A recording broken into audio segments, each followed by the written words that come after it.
tema es Doppler renal. Doppler renal, hoy vamos a ver. Primero, todas las imágenes que yo muestro, imágenes y videos son propios, o sea, es lo que yo hago, digamos, lo que se puede hacer. El tema va a estar dividido en estos puntos que están ahí. El más importante porque la indicación reina del Doppler renal es el diagnóstico de estenosis de arteria renal. Esa es la indicación principal.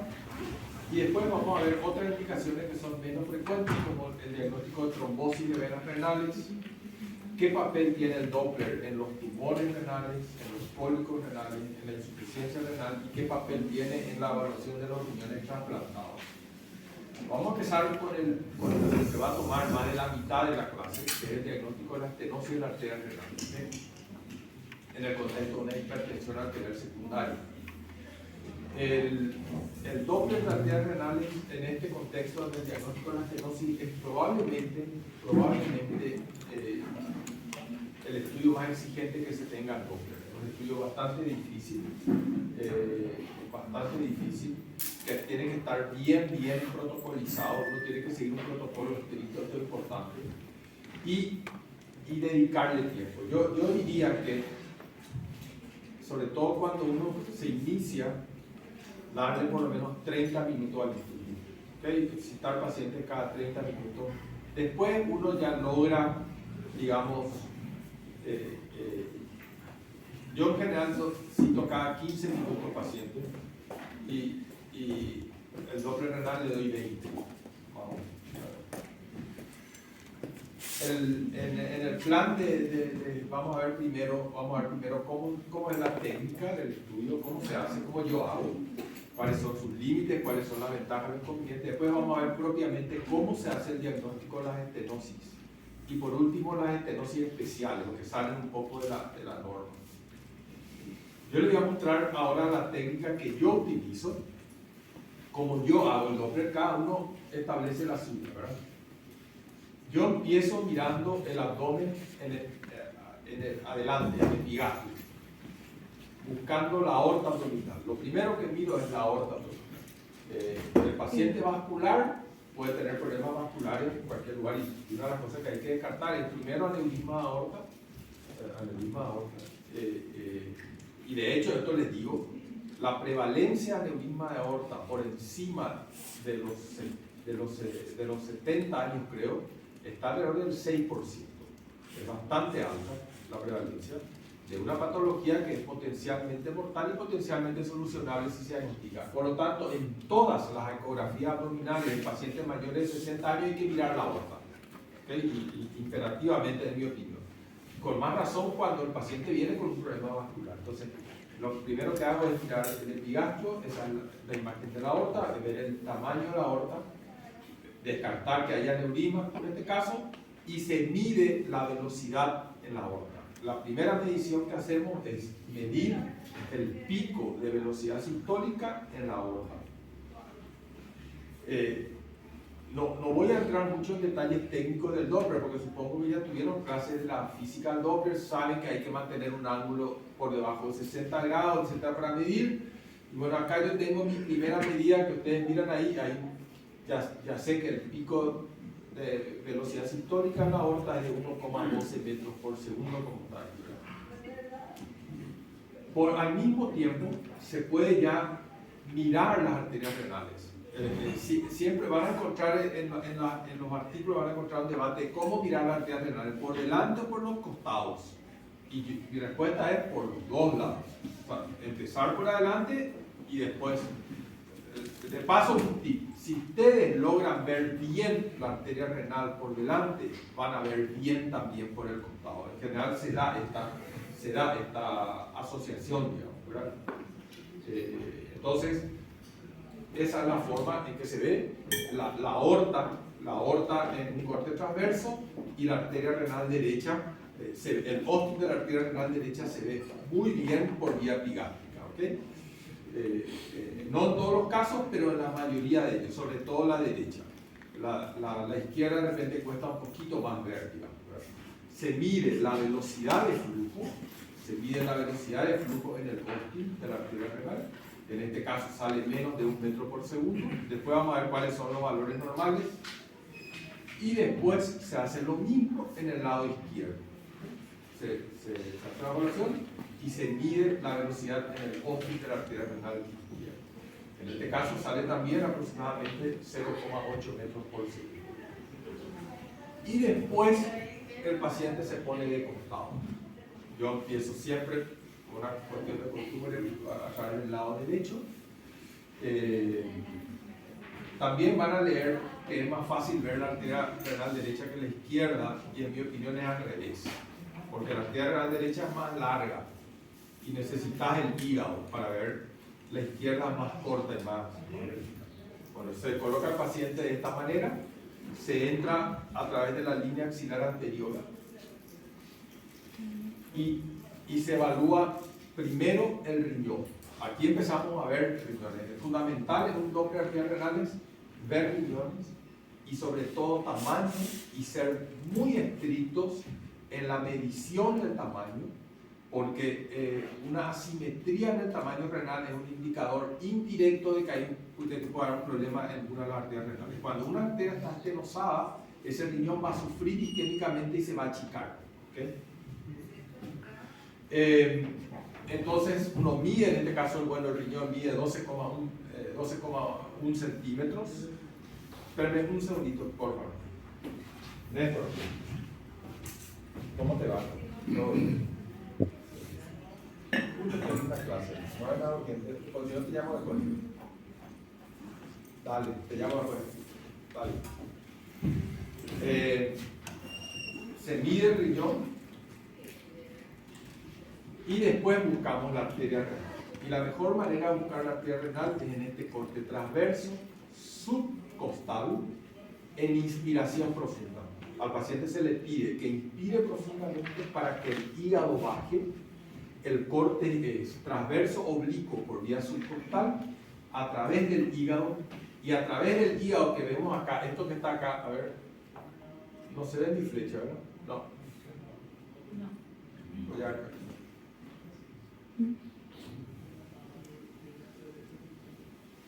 Esto tiene...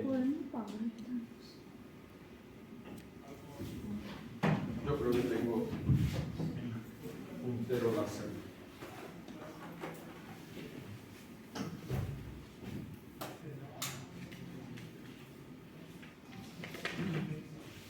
Ya no anda más, nunca anda.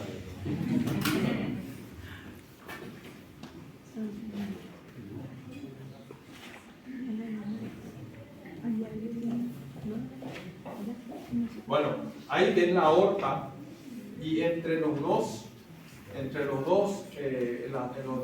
calipers está el óptim de la arteria renal derecha. Donde dice ARD es la arteria renal derecha. Están entendiendo el corte, ¿verdad? Esa es la manera de ver. Vean en blanco y negro, no en color, porque en color no van a ver. Fíjense que hay como una plaquita entre los calipers en el óptim de la arteria renal derecha. Y ahí se activa el color. Una vez que reconocieron la arteria, van a activar el color. Y esta es la imagen que van a obtener, ¿verdad? Tratando de ver toda la longitud de la arteria. ¿Está para pasar o salir? ¿Este para pasar? Todo lo vamos a mostrar. Este es el... Ok.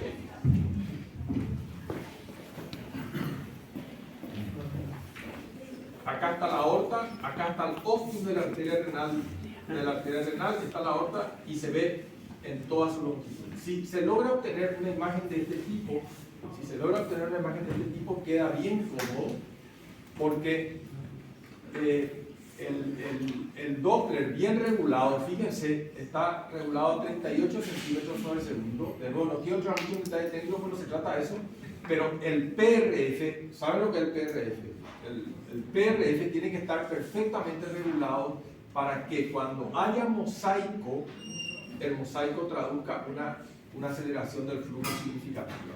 Si yo esto pongo en 10, por ejemplo, bajo mucho el PRF, toda la arteria me va a salir en mosaico, porque para el valor que yo elegí, la velocidad está aumentada. Entonces yo tengo que elegir un valor que si aparece mosaico hay una aceleración significativa al flujo y por lo tanto que podría traducir una estenosis.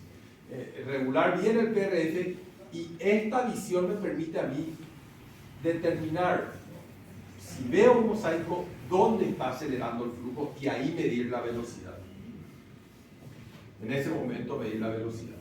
Esto es lo mismo, se mide, en ese momento se mide la velocidad de flujo en 3 sitios, en el ostium prioritariamente, en el ostium, acá tenemos la velocidad de flujo en el ostium, que es lo que dije acá, se mide en el ostium, en el tercio medio y en el tercio distal de la arteria. Acá tenemos un ejemplo, se mide ostium, tercio medio, tercio distal. ¿Okay? Y porque vamos a ver ahora los diferentes tipos de estenosis. Pero esa línea azul que dibuja ahí abajo, que es, no, esa no se utiliza. No, eso, una cuestión importante, gracias por remarcarme esto. Las mediciones, todas, esto es como principio en mi opinión, tienen que ser hechas por la máquina. Tienen que ser automatizadas. La mejor medición es la automatizada. En el equipo siempre uno puede programar, medir índice de resistencia o medir solo velocidad sistólica, pero que la máquina haga la medición. ¿Okay? Y eso es una cuestión no representa ni la velocidad sistólica, es una media velocidad, estaba elegida velocidad media, por eso sale la línea azul. Pero en realidad lo que yo le pido siempre es el índice de resistencia, porque ahí ya te mide el pico sistólico, la velocidad de fin de diástole y el índice de resistencia, que son las 3 cosas que se utilizan. ¿Okay? Y eso hace automáticamente la máquina, no es que yo pongo el caliper, a eso me refiero, no pongan ustedes el caliper, pueden poner, pero es más perfecto si lo hace la máquina. Y acá tenemos los primeros valores. El principal valor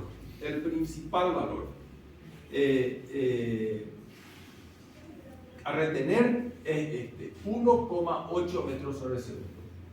Y acá me voy a detener un ratito en el diagnóstico global de las estenosis arteriales por Doppler, ya sea en miembros inferiores o en carótida, porque da lo mismo. El diagnóstico de estenosis se hace por un aumento de velocidad. ¿Qué pasa si yo hago pasar líquido a través de una cañería, que es lo que ocurre en la arteria, el líquido pasando a través de una cañería?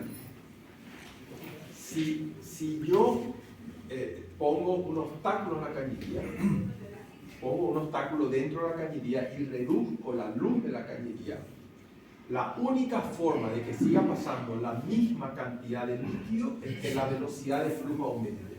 No hay otra. Y exactamente eso ocurre en el cuerpo humano, en todas las arterias, en todas las estenosis. Esto es fácil de retener porque ocurre siempre lo mismo en todas las estenosis. Va a aumentar la velocidad de flujo. ¿Cómo aumenta la velocidad de flujo? ¿Por qué aumenta? Porque el organismo tiene la posibilidad de regular el grado de tono vascular distal a la estenosis. Le voy a poner un ejemplo. En la pierna, en este momento, mi presión media en la raíz del muslo probablemente sea unos 100 milímetros de mercurio, si tengo una presión de 120-80. ¿Okay? La presión media de 100. En la rodilla, mi presión media es de 95-90. Hay una diferencial de presión que hace que el flujo vaya del lugar de mayor presión que está en la raíz del muslo hasta la rodilla a través de la arteria femoral. ¿Están entendiendo? En la arteria femoral, presión media en la raíz del muslo de 100, presión media en la popltea de 90, el flujo va a circular de 100 a 90, de mayor presión a menor presión. ¿Qué pasa si yo tengo una placa que estenosa 90% de la luz de la arteria en el canal de Hunter, en la femoral superficial? ¿Cómo el cuerpo va a hacer que siga pasando la misma cantidad de sangre a través de esa arteria que está estenosada? Va a ir a regular el tono de las arterias que están debajo de la estenosis. va a vasodilatar, va a disminuir el tono muscular, con lo cual se va a vasodilatar. Entonces, la diferencial de presión no va a ser 10, porque al vasodilatar, la presión media en la poplitea va a bajar, no va a ser 90, sino va a ser 50, 60, 40, 30, lo que sea necesario para que la diferencial de presión asegure que siga pasando la misma cantidad de líquido. Y esa diferencial de presión, al haber una diferencia no de 100 a 90, sino de 100 a 20, hace que el flujo vaya mucho más rápido. Esto ocurre en todos lados. El signo indirecto, el signo directo de estenosis en todas las estenosis es un aumento de velocidad del flujo. Y cada territorio tiene su parámetro. En arteria renal es 1,8 metros sobre segundo. ¿Okay? Hasta 1,8 metros sobre segundo es normal, por encima traduce una estenosis.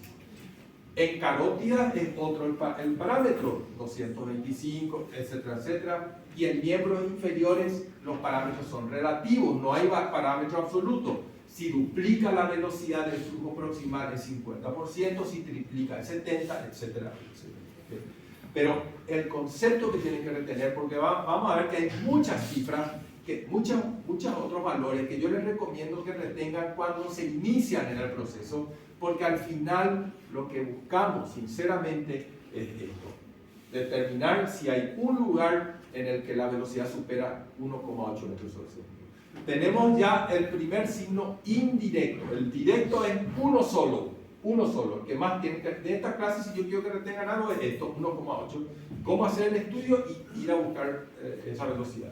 El primer signo indirecto es la relación entre la velocidad aorta y arteria renal, que tiene que ser inferior a 3. A ver, si en la aorta la velocidad de flujo es 0,5, entiendan esto, 0,5 metros por segundo, porque por ejemplo el paciente tiene una falla de bomba, una velocidad de 1,5 ya es positiva en la arteria renal. ¿Están entendiendo? La relación tiene que ser siempre inferior a 3. ¿Verdad?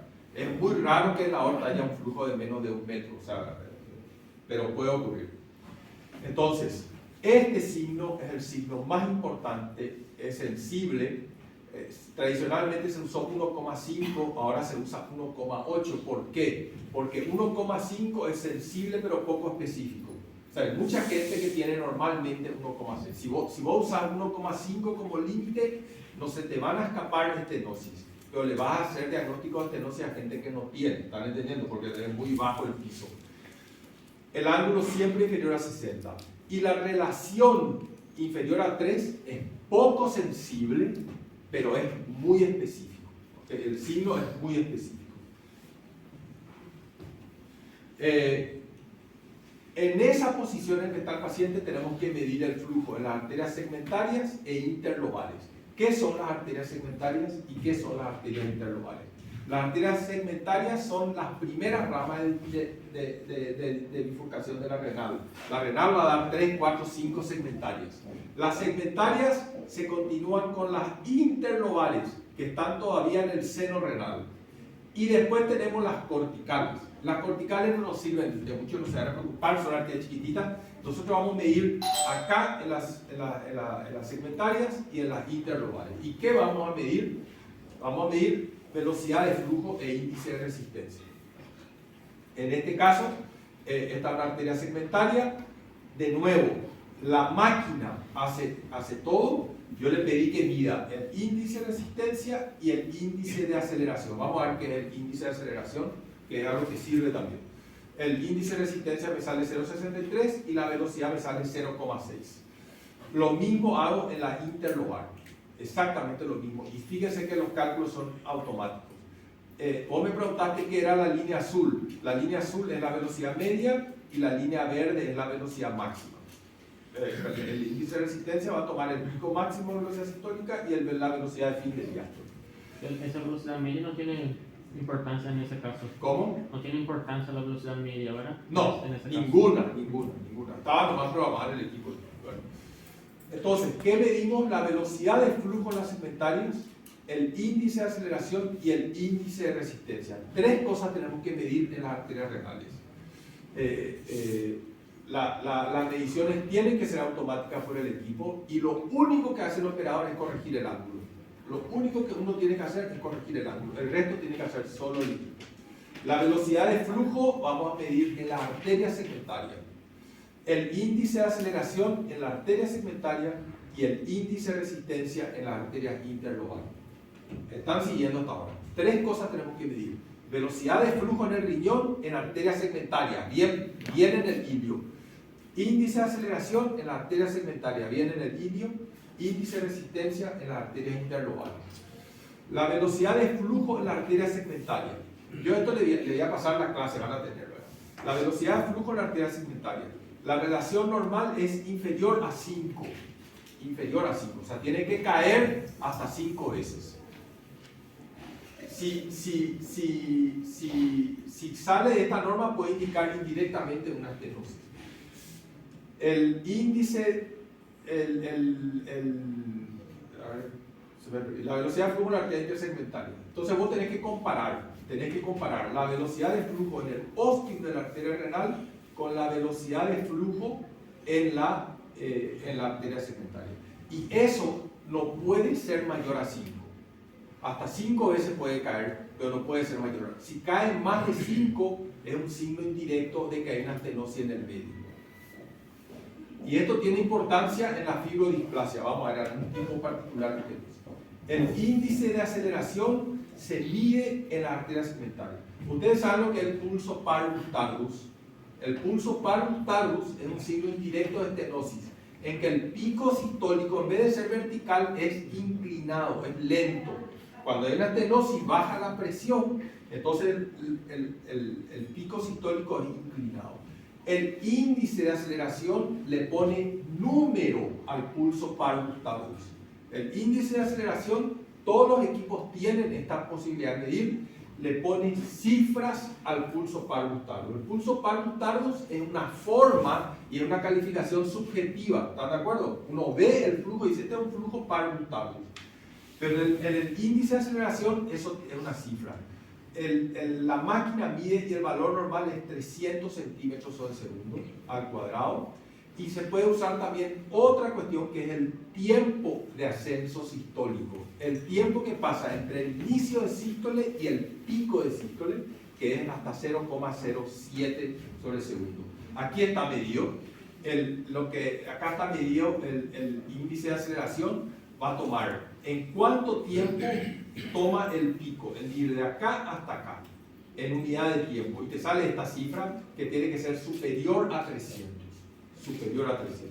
La otra cosa es medir cuánto tiempo pasa entre esto, y tiene que ser menos de 0,07. No retengan tanto porque yo les voy dejando. Y el índice de resistencia normal es hasta 0,7. Se mide en las arterias interlobales. Y el valor no es para el diagnóstico de estenosis, el valor es para las nefropatías en algunas de las cuales va a aumentar. De nuevo, el índice de resistencia se hace más distalmente, no en las segmentarias, sino en las interlobales, y el valor normal es hasta 0,7, en este caso 0,58. Y después hacemos lo mismo en el lado izquierdo, entrando no por la línea axilar anterior, el riñón izquierdo se ve mejor por la línea axilar posterior. ¿Ven la diferencia? A la derecha se entra más adelante, a la izquierda se entra más atrás. Línea axilar anterior a la derecha, línea axilar posterior a la izquierda. Se ve el riñón, se mide el riñón. El riñón, recuerden, medía creo que 12,8 en el otro lado, en este caso 12,6, son simétricos.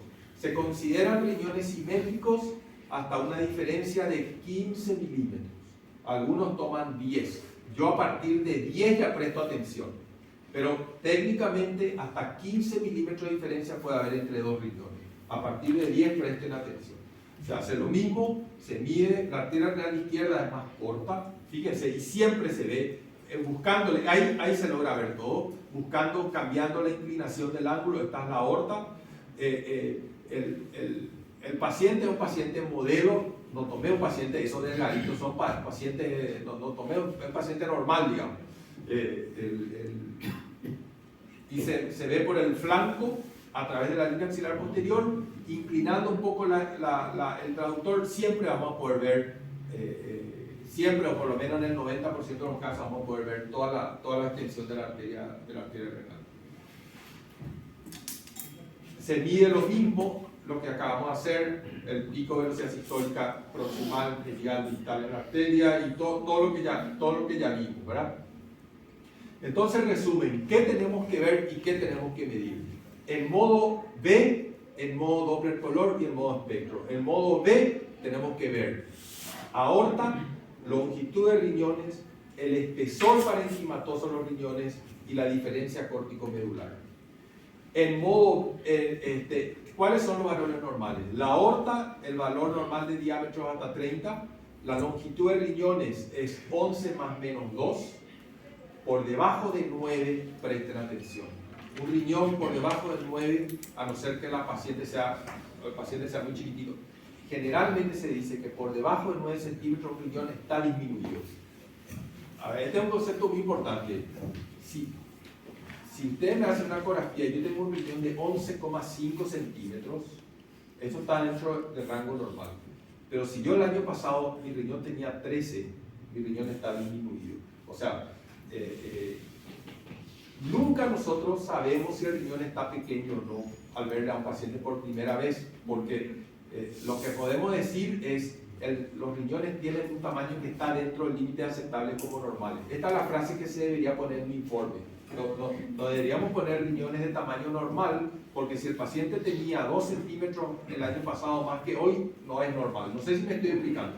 Ustedes lo que pueden decir es, el paciente tiene riñones de tamaño que está dentro del límite aceptable como normales. Esto podemos saltar, podemos afirmar que un riñón está disminuido si mide menos de 9. ¿Okay? Hay un acuerdo. Si mide 8,8, podemos decir los riñones tienen un tamaño disminuido. Y lo que también podemos decir es, son asimétricos. Hay uno que mide 12 y otro que mide 8, por supuesto que ese 8 está ahí. El espesor parenquimatoso yo tomo 15 más menos 4, incluyendo cortical y medular. En el modo Doppler color, buscar mosaico. Regular bien el PRF y buscar mosaico, porque donde hay mosaico, ahí está la estenosis.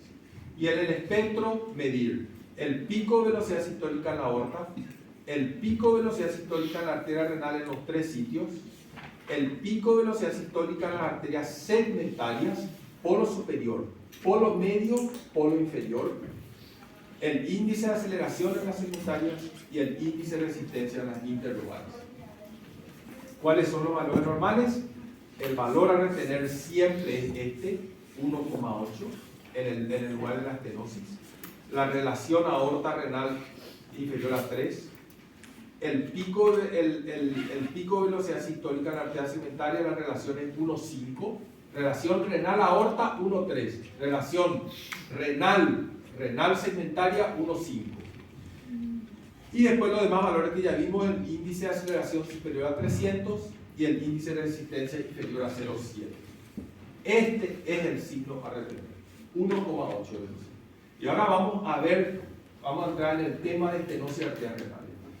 La hipertensión renovascular es la relación que hay entre la estenosis arterial renal y la generación de hipertensión arterial. Le ocurre a 2 a 3% de los hipertensos.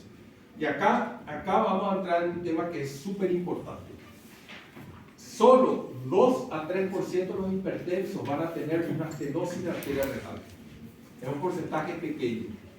Entonces, ¿a quién le tenemos que hacer Doppler? No se le puede hacer Doppler a todo el hipertenso. Hipertenso, ahí vos te vas a la calle, le tomas la presión y en 10 minutos vamos a conseguir 6.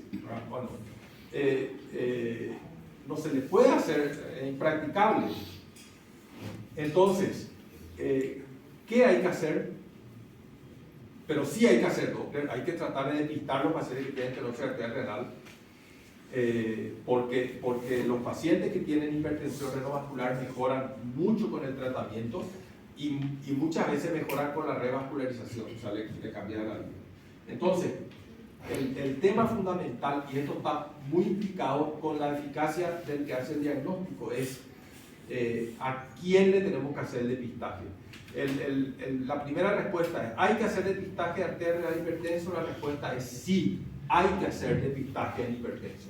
¿Cuál es el mejor método? El gold standard de la radiografía, pero no es el mejor método es el Doppler color. El Doppler color es el mejor método para hacer depistaje de estenosis arteriales renales, por disponibilidad, por costo, etc. El problema es que el número de hipertensos es súper elevado y no le podemos hacer a todos. Entonces, no le podemos hacer a todos. En segundo lugar, la eficacia de la persona que hace Doppler depende de su porcentaje de positividad. Este es un punto clave. Está súper estudiado que la gente que hace Doppler renal, el centro donde los pacientes se seleccionan bien, son mucho más eficaces. A ver, si yo te mando todos los hipertensos a vos, todos los hipertensos sin seleccionar, vas a tener de cada 100 Doppler que haces, 2 van a ser positivos. ¿Sabes? 2 van a ser.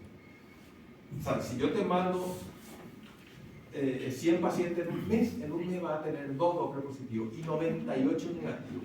Y cuando eso ocurre, todos van a ser negativos. Todos. Si tu porcentaje de positividad es 2%, vos no vas ni siquiera a ver ese 2%. Vas a ver todos como normales. ¿Qué es lo que pasa? Todos los Doppler son normales. Para que tu eficacia aumente, el porcentaje positivo tiene que ser mayor. Y si el paciente está bien seleccionado, el porcentaje es 25%. Hay que pasar de 2%. Si yo selecciono los hipertensos adecuadamente, yo voy a lograr, si yo selecciono, les voy a mostrar cómo se selecciona. Si yo selecciono los hipertensos, voy a hacer que de 2% pase a 25% positivo. ¿Cómo se selecciona? Cumpliendo estos 10 ítems. 10 creo que son 2, 3, 4, 5, 6, 7, 10, 9. Si yo le mando a Doppler solamente a pacientes que tienen estas cuestiones que están acá, mi porcentaje de positividad va a subir de 2 a 25. Y la eficacia de la persona que me hace el Doppler va a mejorar enormemente. Porque yo, de hecho, si ustedes se pueden hacer Doppler y no ven una estenosis de cada 5 pacientes, algo está mal. Probablemente está mal el que le está derivando al paciente. Porque lo ideal es que ustedes vean una estenosis en cada 4 pacientes que examinan. Es difícil, pero depende fundamentalmente del criterio de selección. ¿Cuándo el paciente tiene que ir a Doppler? Cuando tiene un soplo, cuando tiene una hipertensión acelerada, maligna o difícil de controlar, cuando hay una asimetría en el tamaño renal, cuando la hipertensión es severa en niños y en jóvenes, cuando hay un empeoramiento súbito de la hipertensión a cualquier edad, a pesar de estar tratado, cuando hay una insuficiencia renal inexplicada en paciente hipertenso, cuando la hipertensión es refractaria al tratamiento adecuado, cuando aparecen signos de insuficiencia renal después de iniciado un tratamiento con enalapril, con inhibidor en la enzima de la convertasa, y cuando hay hipertensión en pacientes paravasculares. Si yo me limito a mandar a Doppler este grupo de pacientes, las cosas van a andar bien. Entonces, la idea es hacer Doppler. Si el Doppler es positivo para estenosis arterial renal, el paciente va a arteriografía y angioplastia.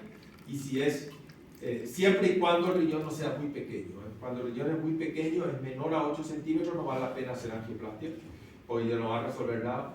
Cuando el Doppler es inconcluyente, tenemos que hacer angiotac o angioresonancia. Ese es el ejemplo. Bueno, las causas de estenosis arterial renal son 2, ateromatosis y fibrodisplasia. Y esto es clave de entender porque en el Doppler de arterias renales la ateromatosis por placa ateromatosa se ve en gente mayor a 60 años. Los pacientes son panvasculares, tienen factores de riesgo vascular, fumadores, hipertensos, etc.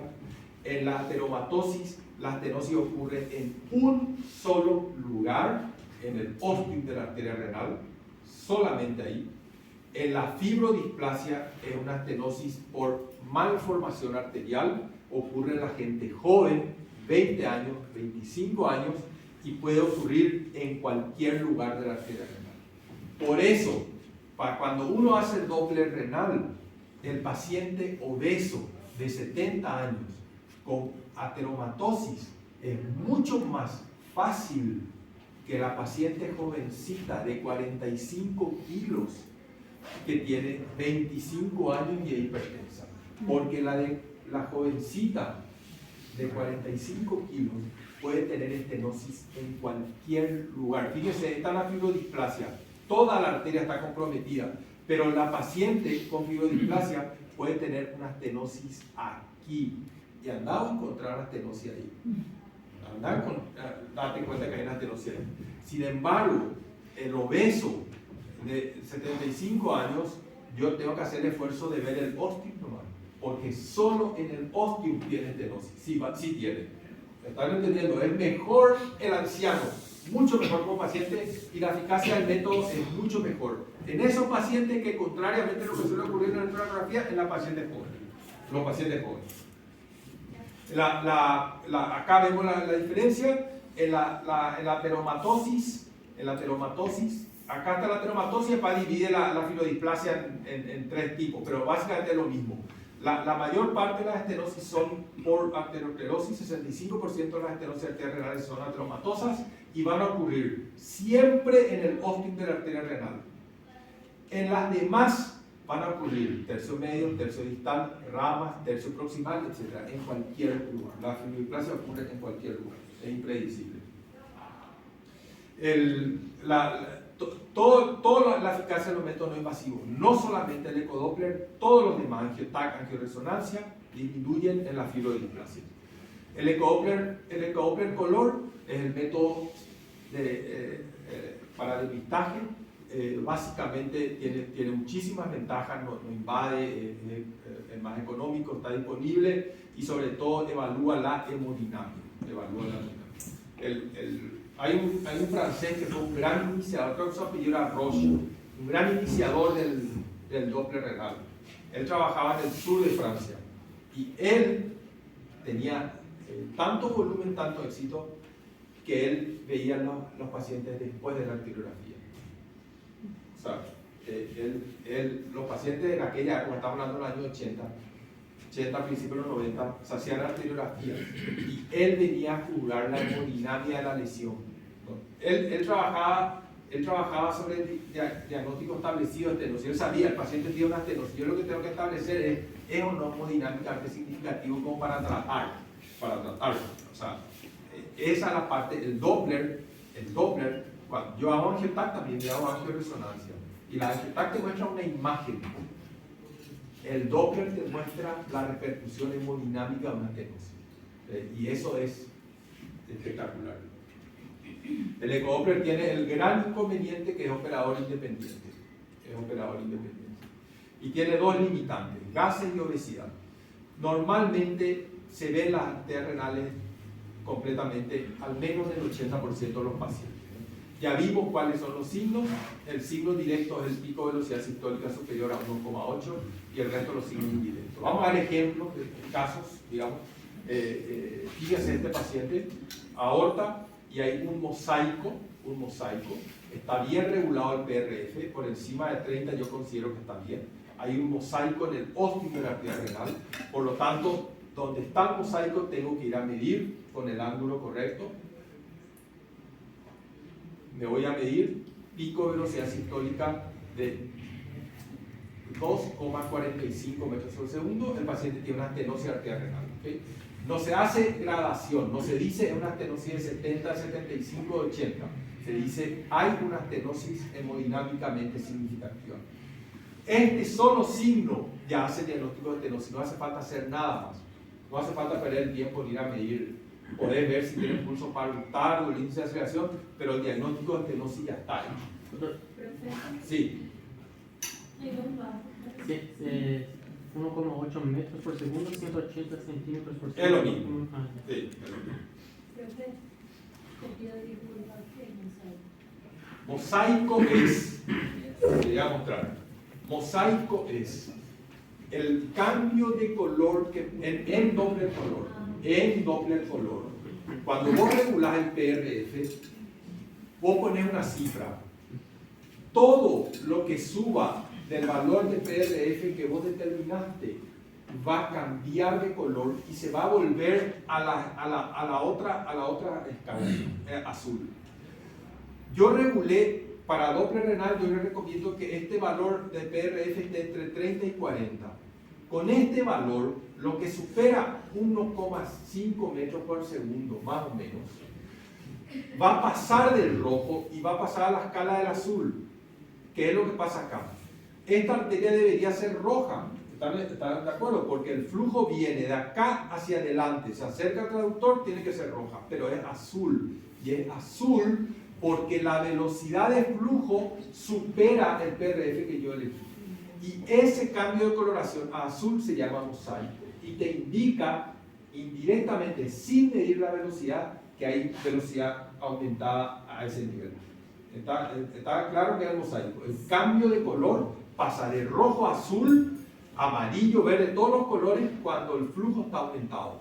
Pero el PRF tiene que estar bien seleccionado. ¿Sí? Y tengo una observación también. Que cuando cambia de color, para sí. diferenciar un flujo que va y viene, es el negro que está entre los dos, ¿verdad? Así mismo, el negro que está entre los dos colores, así mismo. Bueno, y donde está el mosaico yo me voy y mido respetando el ángulo. Este es el ángulo del vaso y me sale una velocidad de 2,46. Esta es la comprobación de que está aumentado. Este otro ejemplo, mosaico en el ostium de la arteria renal derecha. Pico de velocidad sistólica de 2 metros por segundo. ¿Okay? Otro mosaico azul, de repente se pone azul, bien regulado el PRF.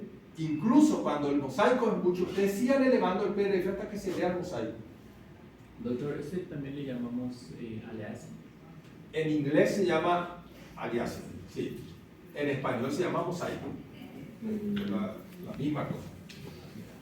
De nuevo, 3,1 metros sobre segundo. Y fíjense el pulso parvus tardus. Este paciente tiene un pico de 3 metros sobre segundo en el ostium de la arteria renal, tiene una estenosis, y en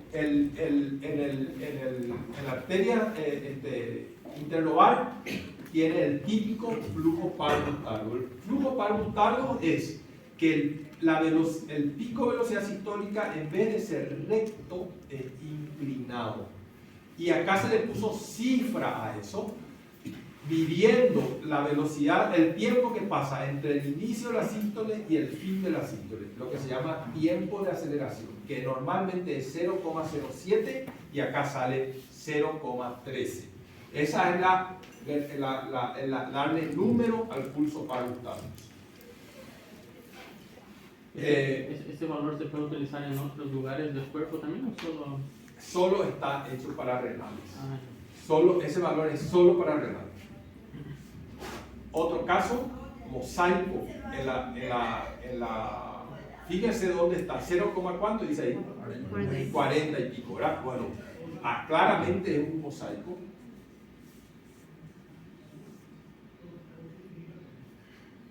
Y fíjense cómo hay un mosaico aparentemente post-ostial.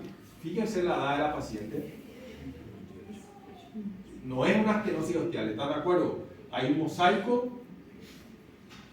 post-ostial. Acá está el ostium, acá no hay mosaico, acá es rojo y azul. Por el flanco, la misma paciente, por el flanco, mosaico en el tercio medio de la arteria.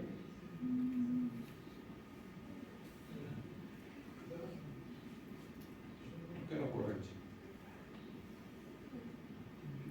Mosaico en el tercio medio de la arteria. Fíjense, y parece que tiene como aneurisma en la arteria, ¿están de acuerdo? Y en realidad no son aneurismas, es el artefacto del mosaico que te muestra que ahí está acelerada la velocidad de flujo. Esta es la medición de la velocidad en el ostium de la arteria.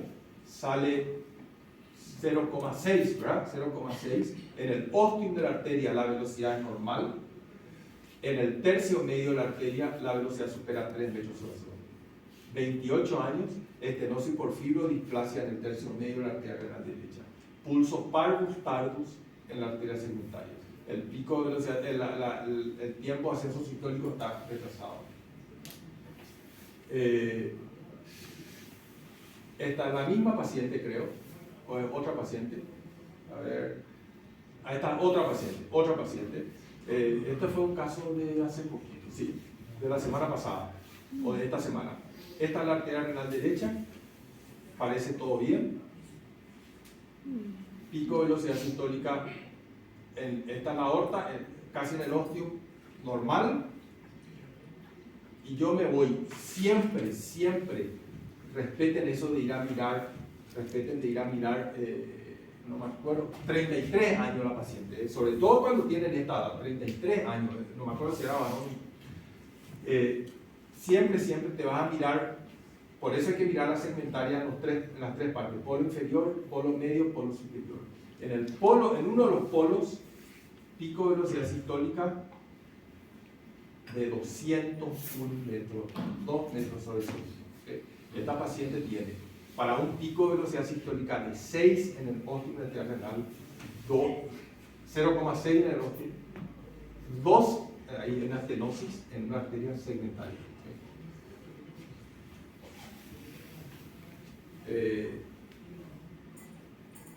Y esta es la misma arteria renal izquierda de la paciente. Fíjense, la segmentaria mantiene flujos idénticos al de la arteria renal.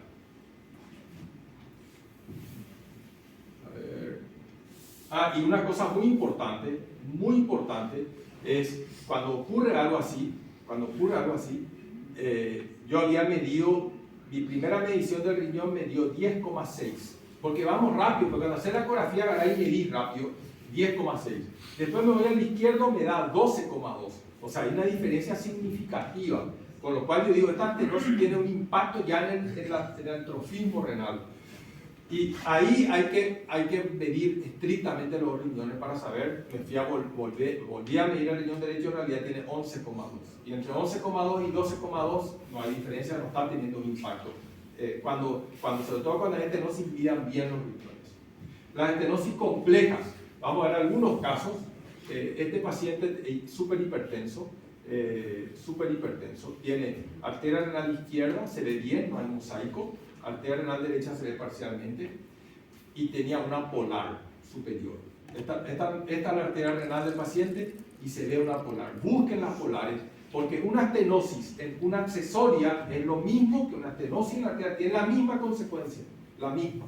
No es que porque tenga la estenosis en la renal principal y la posibilidad de accesorias es superior al 30%. 1 de cada 3 individuos tiene al menos una accesoria renal. Es bastante alta la posibilidad. Este paciente tiene un mosaico. Fíjense el PRF súper alto. Y a pesar de eso hace un mosaico en el ósteo de la segmentaria. En la renal principal tiene una velocidad de 0,4. En la polar una velocidad de más de 2 metros sobre segundo. Una estenosis. Este paciente inclusive le pusimos un stent de esa arteria.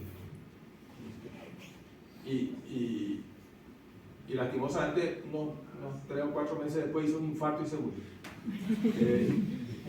O sea, fue un gesto lastimosamente, pero le mejoró su presión por lo menos. Bueno, ahí está la diferencia entre el ósteo y esta es el ósteo de la accesoria. Este otro caso, paciente en la aorta. Esto es desconocido. ¿Qué diagnóstico? ¿Qué tiene? Esta es la aorta va de acá hasta acá. ¿Qué tiene el paciente? Disección. No era conocido. Yo me encuentro con la disección ahí. Le veo el lóbulo izquierdo del hígado, la aorta, una disección. Paciente súper hipertenso. Ahí se ve la disección. Y ahí, en este corte, se ven dos arterias. Que vamos a ver en la práctica cómo este corte es súper importante, es el corte longitudinal que de la aorta va al riñón a través del hígado, porque ese es el corte que te permite ver las accesorias renales. En la práctica yo les voy a mostrar cómo es. Y acá se ve que hay dos arterias renales. Hay una principal y una polar. La polar está cerrada, ocupada por la disección. La disección involucró la arteria polar, cerró la arteria polar y mantiene permeable la arteria principal. Y fíjense el riñón que tenía el fulano. Tiene atrofia del polo superior, que es donde iba esa polar superior, y un riñón normal en su mitad inferior. O sea, es un caso bastante complejo. La verdad sea dicha, yo me topé con la disección, después me fui a la derecha y veo esto y ya se me ocurrió, tiene que haber una polar y tiene que estar cerrada. Por eso es la única explicación que tiene atrofia. La otra posibilidad es que haya tenido algún evento que atrofió el polo superior, pero con la disección ya es bastante más claro. Venas renales, voy a ir rápido. Venas renales, vamos a ver las trombosis. ¿Cuándo se ve trombosis de venas renales? En dos circunstancias. Una, síndrome nefrótico. Nunca se olviden. Paciente con síndrome nefrótico está expuesto a trombosis de vena renal. Segunda, tumor renal. Los tumores renales tienden a invadir la vena renal y a dar no una trombosis clubórica, sino una invasión tumoral. Pero a la imagen es lo mismo. Vos ves material dentro de la vena. Las trombosis pueden ser tumorales o clubóricas. Y las clubóricas, que son las trombosis como la vena de las piernas, se ven en el síndrome nefrótico. Síndrome nefrótico típicamente da estos riñones medio grandes, 14 centímetros, hiperecogénicos. Este es el aspecto típico de un síndrome nefrótico agudo, paciente con proteinuria. Siempre vean que la vena renal está permeable, porque si está cerrada hay que tratar la trombosis, si no lo único que va a lograr es que el riñón se vaya para peor. Esta es la vena renal derecha, esta es la vena cava, está permeable. Lo mismo la vena renal izquierda. Yo tengo que estar seguro que las dos venas renales están permeables en el síndrome nefrótico. Ahí el PRF estaba más bajo. Porque es flujo venoso. Porque el PRF está en relación a la expectativa de velocidad que yo quiero encontrar. En el flujo venoso yo tengo que bajar. El PRF es algo dinámico, no hay algo fijo. Ustedes tienen que ir regulando. Pero no voy a usar el mismo PRF en arteria que en vena, porque en vena la velocidad del flujo es más baja. Muy buena observación.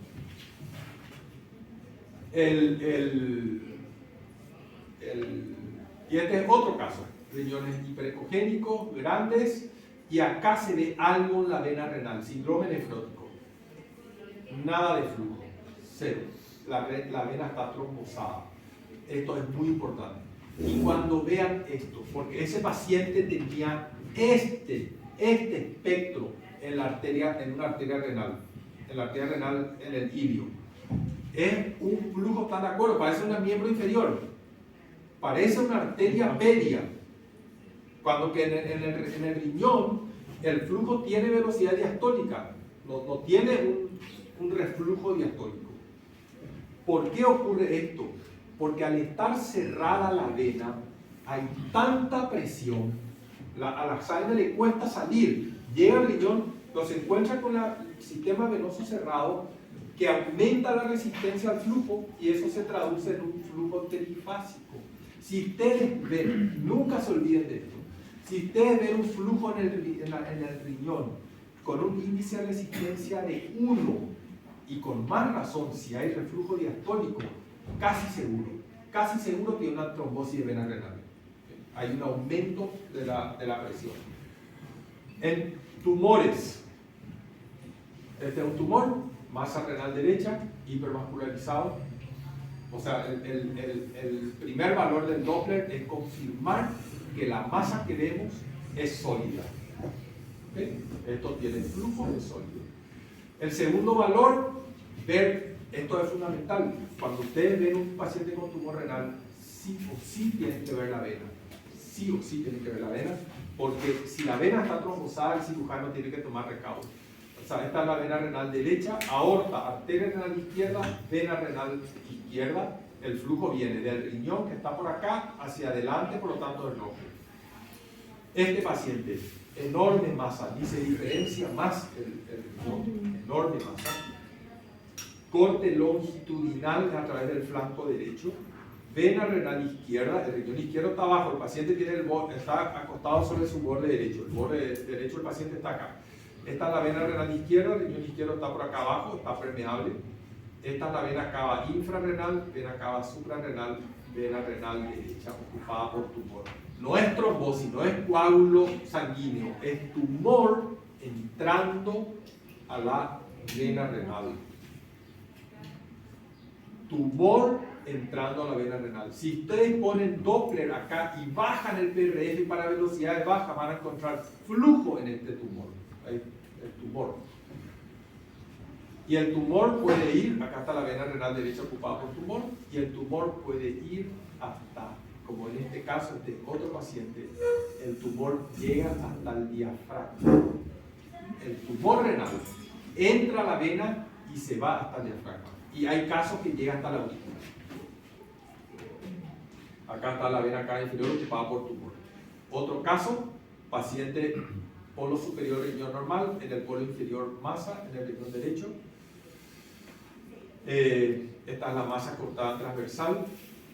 Fíjese, este caso les puse porque fue bastante engañoso. El paciente, al prender el Doppler, incluso con un PRF bastante elevado, hay flujo en la vena renal, parece permeable, pero en el modo blanco y negro, el modo B, se ve tumor dentro de la vena. O sea, fíjense también en el modo B que no haya tumor dentro de la vena, es fundamental. A pesar de que en el Doppler color parece que está libre. En el cólico, dos valores del Doppler, la medición del índice de resistencia y el jet ureteral. ¿Cuánto tiempo tarda un riñón obstruido en dilatarse? 48 horas, espectacular. Es variable, depende de la edad, porque la gente joven tiene tono muscular ureteral mayor que la gente mayor. O sea, la gente adulta, anciana, dilata más rápido. Pero en general se asume que es 48 horas. Sin embargo, el que tiene cólico te viene en la hora, como dice el brasileño, te viene al hospital porque le duele mucho. O sea, buscar hidronefrosis en un cólico es una tontería, no vas a encontrar. No va a tener hidronefrosis. A no ser que el cólico dure más de 2 días, ¿están entendiendo? O si no, no está dilatado. Y ahí tenés que apoyarte en signo indirecto para tratar de saber si está obstruido el riñón. Y esos signos indirectos son 2. 1, medir el índice de resistencia en el riñón, en el flujo del parénquima renal. 2, ver el jet ureteral, que ya vimos la vez pasada, eso ya pasó, ya vimos el jet ureteral. El índice de resistencia se basa en medir el índice de resistencia en el flujo arterial en el parénquima del riñón del lado que duele y comparar con el índice de resistencia en el riñón que no duele. Y una diferencia de 0,5 para arriba es positivo. Cuando ocurre un cólico, en el momento el índice de resistencia de ese lado aumenta. Acá, ustedes lo ven, acá dice 0,77 es el índice de resistencia en el riñón derecho que le dolía al paciente. Y acá el índice de resistencia claramente es mayor en la velocidad diastólica. No sé cuánto es, no logro ver, pero es mayor. Si vos tenés 0,65 en un lado y 0,59 en el otro, ya es positivo, es más de 0,5. ¿Están entendiendo la relación? Y el jet ureteral ya vimos, voy a pasar, pero vimos luego en vivo, creo que ayer le hicimos la eliminación del talón. En la insuficiencia renal se mide el índice de resistencia, es fundamental porque el principal signo de rechazo es el cambio en el índice de resistencia. Lo que ven trasplantados, los que trabajan en hospitales, una cosa que ustedes tienen que asentar siempre es qué índice de resistencia tuvo el paciente en el primer examen, porque ese va a ser su índice de resistencia de base. Y si en el futuro aumenta, es sospechoso de rechazo. Entonces, eso es básicamente. Se mide, de nuevo lo mismo, se mide el índice de resistencia dejando que la máquina haga todo. Y en el trasplante, el Doppler es súper útil, permite ver los vasos, la arteria, la vena, hay una estenosis arterial, se mide el índice de resistencia, en este caso 0,70. Se es más laxo con los valores normales de índice de resistencia de los trasplantados. Hay trasplantados que tienen 0,75 y esa es su normal, por eso cada uno tiene el suyo, digamos, ¿verdad? Hay que medir de entrada. Y el jet obviamente es diferente por algunos casos misceláneos que sirve el Doppler. ¿Esto qué es? Esto es mosaico, ¿están de acuerdo? Mosaico en todo el vídeo renal. ¿Cuál es la sospecha diagnóstica? El paciente tuvo una biopsia renal en el pasado. Biopsia renal. Malformación arterial venosa.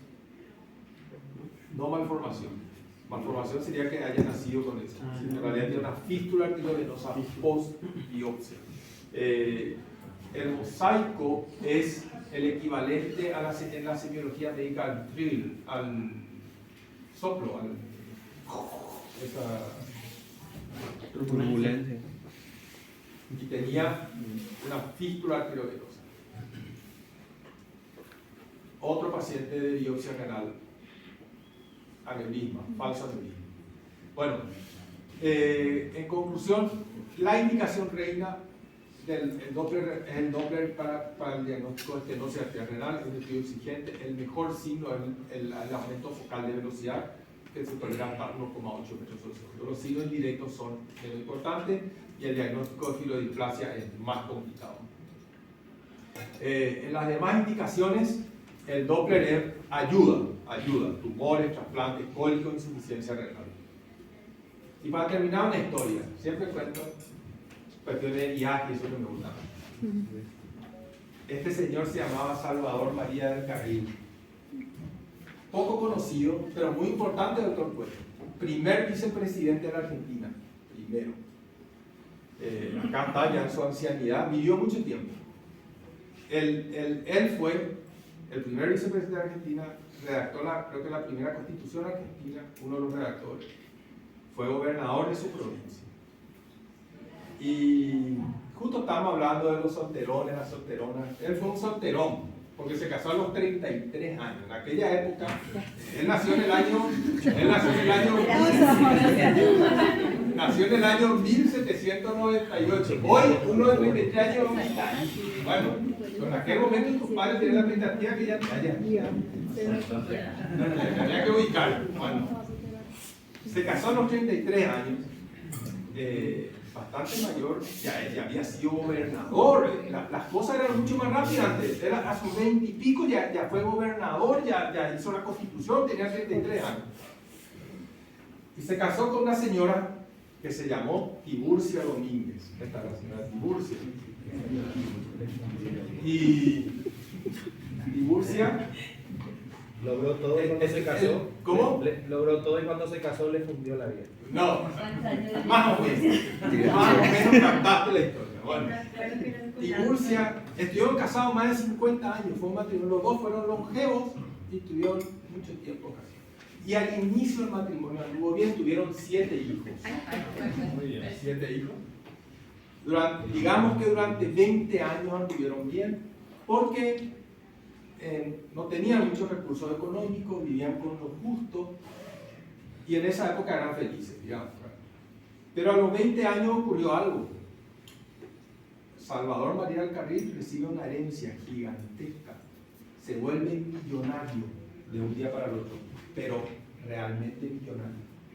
Y ahí empiezan los problemas. Porque aparece una faceta de Tiburcia que era desconocida. Gasta plata. Se pone tremendamente gastadora. Esto genera, estamos a los 20 años de matrimonio más o menos. Empieza a gastar plata de una manera, le gustaba comprar 3 cosas: ropa, incluyendo zapatos, ropa, joyas y perfumes. 3.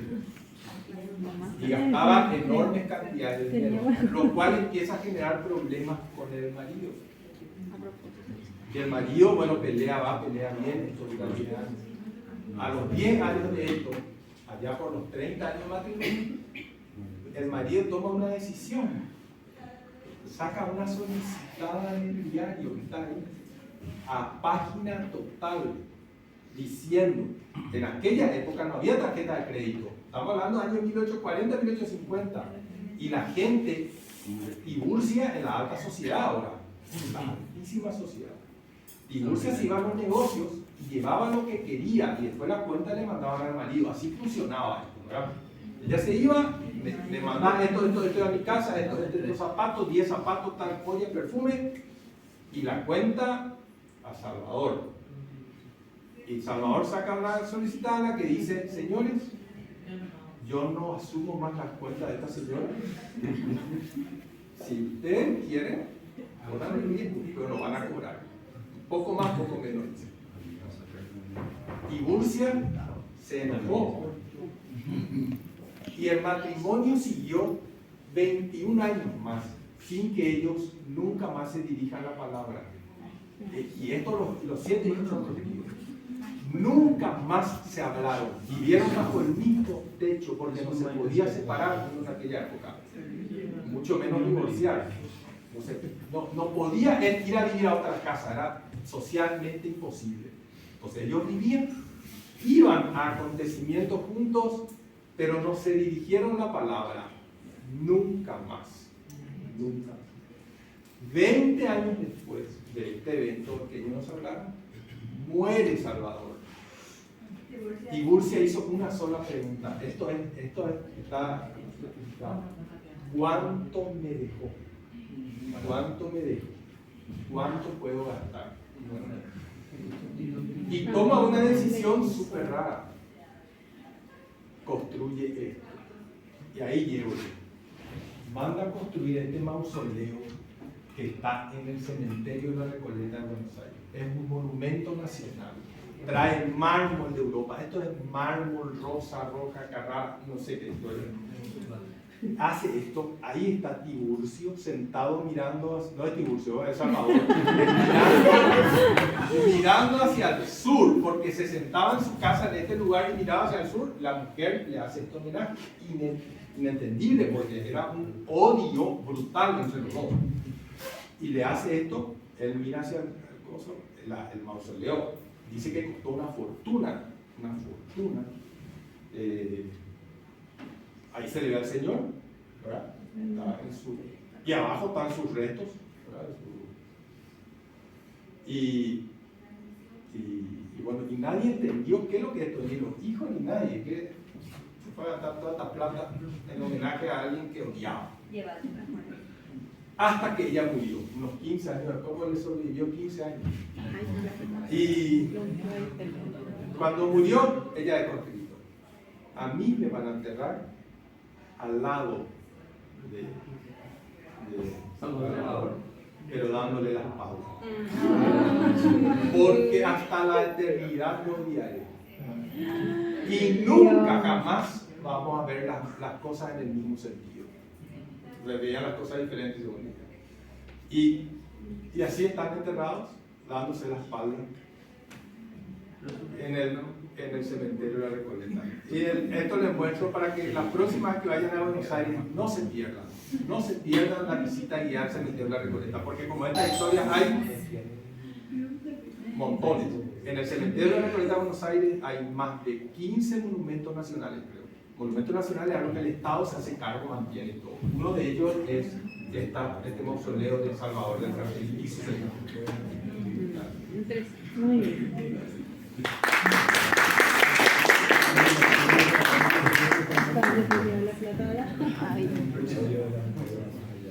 Una pregunta.